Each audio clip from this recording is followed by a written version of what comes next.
ಬಾಯ್ ನ್ಯೂಸ್ಗೆ ಸ್ವಾಗತ.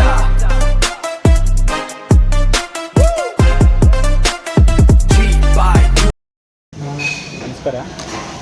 ಇತ್ತೀಚೆಗೆ ಬ್ರೇಕಿಂಗ್ ನ್ಯೂಸ್ ಆದ ಪೋಟಿ ಇರುವುದು ನನಗೆ ರವಿಕುಮಾರ್ಗೆ ಅಂತ ಏನು ನಮ್ಮ ಕ್ಷೇತ್ರದ ಒಬ್ಬ ನಾಯಕರು ಹೇಳಿದ್ದಾರೆ, ಅದರ ಬಗ್ಗೆ ಮಾತಾಡಲು ಇಚ್ಛಿಸ್ತೇನೆ. ಇವತ್ತು 224 ಕಾನ್ಸ್ಟಿಟ್ಯೂನ್ಸಿ ಇದೆ. ಚಿಕ್ಕಬಳ್ಳಾಪುರ ಜಿಲ್ಲೆ ಸೇರಿ 224 ಕಾನ್ಸ್ಟಿಟ್ಯೂನ್ಸಿಗಳಿದೆ ವಿಧಾನಸಭಾ ಕ್ಷೇತ್ರಗಳು.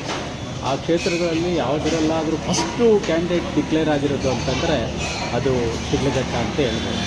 ಯಾಕಂದರೆ ಇವತ್ತು ಶಿಡ್ಲಘಟ್ಟದ ಜನ ಯಾವ ರೀತಿ ಪ್ರಜ್ಞಾವಂತರು ಅನ್ನೋಂಥ ಪ್ರತಿಯೊಂದು ಎಲೆಕ್ಷನಲ್ಲಿ ತೋರಿಸ್ತಾ ಇದ್ದಾರೆ. ಅವರಿಗೆ ಸಿಲ್ಕು, ಮಿಲ್ಕು ಮತ್ತು ಗೋಲ್ಡು ಇದಕ್ಕೆ ಪ್ರಸಿದ್ಧಿ ಆಗಿದ್ದಾರೋ ಅದೇ ರೀತಿ ನಾವು ತಮ್ಮ ಜನಪ್ರತಿನಿಧಿ ಆಗಿರಬೇಕು, ಯಾರನ್ನ ಆಡಿಸ್ಬೇಕು ಅನ್ನೋವಂಥ ಪ್ರಜ್ಞೆ ಅವ್ರಿಗಿದೆ.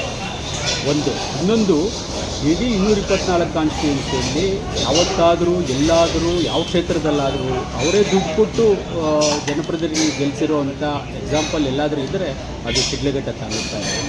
ಇಂಥ ಪ್ರಜ್ಞಾವಂತ ಮತದಾರರ ಮುಂದೆ ಆ ಪೋಟಿ ಇರೋದು ನನಗೆ ಅವರಿಗೆ ಅಂತ ಹೇಳಿದ್ರೆ ನಿನಗೆ ಯಾಕೆ ಇಷ್ಟು ಆತರ ಪಡೋ ಅಂತ ಅವಶ್ಯಕತೆ ಇಲ್ಲ. ಇನ್ನು 2 ವರ್ಷ ಇದೆ. ಈ ವರ್ಷ ಇನ್ನೇನು ಮುಗಿದು ಜೂನ್ ಇದೆ, 1.5 ವರ್ಷ ಇದೆ. ಜನ ಆ ಟೈಮಲ್ಲಿ ನಿರ್ಧಾರ ಮಾಡ್ತಾರೆ. ಮತ್ತು ಇದೆಲ್ಲ ನೋಡ್ತಾ ಇದ್ದರೆ ಶಿಸ್ತು ಇಲ್ಲದ ಪಕ್ಷ ಯಾವುದಾದ್ರೂ ಇದ್ದರೆ, ರಾಷ್ಟ್ರೀಯ ಪಕ್ಷಗಳಾಗ್ಬೋದು, ಪ್ರಾದೇಶಿಕ ಪಕ್ಷಗಳಾಗ್ಬೋದು, ಅದು ಕಾಂಗ್ರೆಸ್ ಅಂತ ಹೇಳ್ಬೋದು. ಯಾಕಂದರೆ ಒಬ್ಬರು ಹೇಳ್ತಾರೆ ನನಗೆ ಯಾರೋ ಹೇಳ್ಬಿಟ್ಟಿದ್ದಾರೆ ನಾನೇ ಕ್ಯಾಂಡಿಡೇಟು ಅಂತಾರೆ, ಅವ್ರಿಗೇನೋ ಎಲ್ಲ ಬೇರೆ ಜಾಗ ಕೊಡಿಸ್ತೀನಿ ಅಂತಾರೆ. ಇನ್ನೊಬ್ರು ಹೇಳ್ತಾರೆ ನಾನು ಕ್ಯಾಂಡಿಡೇಟು, ಪೋಟಿ ಇರೋದು ನನಗೆ ಅವರಿಗೆ ಅಂತ. ಒಂದು ರಾಷ್ಟ್ರೀಯ ಪಕ್ಷದಲ್ಲಿ ಇಟ್ಕೊಂಡು ಇವರು ಕ್ಯಾಂಡಿಡೇಟ್ ಡಿಕ್ಲೇರ್ ಮಾಡ್ಕೊಂಡು ಹಂತಕ್ಕೆ ಹೋದರೆ ಇವರು ಶಿಸ್ತು ಈ ಪಾರ್ಟಿಯಲ್ಲಿ ಹೇಗಿದೆ? ಅದಕ್ಕೆ ನಾನು ಸಹ ಈ ಕ್ಷೇತ್ರದಲ್ಲಿ ಬಹಳಷ್ಟು ವರ್ಷಗಳಿಂದ, ದಶಕಗಳ ಕಾಲದಿಂದ ಕೆಲಸ ಮಾಡಿದ್ದೀನಿ. ನಮಗೂ ಸರ್ಕಾರ ಇದ್ದಾಗ ನಾನು ಕ್ಯಾಂಡಿಡೇಟ್ ಆಗಿದ್ದೆ, ನನ್ನ ಶ್ರೀಮತಿಯವರು ಕ್ಯಾಂಡಿಡೇಟ್ ಆಗಿದ್ದರು. ಸೊ ನಾವು ಯಾವತ್ತೂ ಈ ರೀತಿ ಮಾತಾಡೋದು ಕೇಳೇ ಇಲ್ಲ. ನಾವು ಆಗಲೂ ಸಹ ಅಧಿಕಾರಿಗಳು ಕೈ ಕಾಲು ಇಟ್ಕೊಂಡು ಕೆಲಸ ಮಾಡಿದ್ವಿ. ಇವತ್ತು ಅದೇ ವಿಶ್ವಾಸ ಅಧಿಕಾರಿಗಳಲ್ಲೂ ಇದೆ, ಜನಗಳಲ್ಲೂ. ಇವತ್ತು ನಾನು ಯಾವುದೇ ಊರಿಗೆ ಹೋದ್ರೂ ಸಹ ಆ ನಿಟ್ಟಿನಲ್ಲಿ ಜನ ರೆಕಗ್ನೈಸ್ ಮಾಡ್ತಾರೆ, ನಮ್ಗೆ ಆ ಹೆಲ್ಪ್ ಮಾಡ್ತಾರೆ, ಈ ಹೆಲ್ಪ್ ಮಾಡಿದ್ರಿ ಅಂತ. ಈ ರೀತಿ ಜನಗಳು ಈ ಒಂದು ಪ್ರಜಾಪ್ರಭುತ್ವದಲ್ಲಿ ಪ್ರಜೆಗಳೇ ಪ್ರಭುಗಳು. ಪ್ರಜೆಗಳು ಆಯ್ಕೆ ಮಾಡಬೇಕೇ ವಿನಃ ನಾವು ಹೇಳಿದ್ರೆ ಅದು ದುರಾಂಕಾರದ ಪರಮಾವಧಿ ಅಂತ.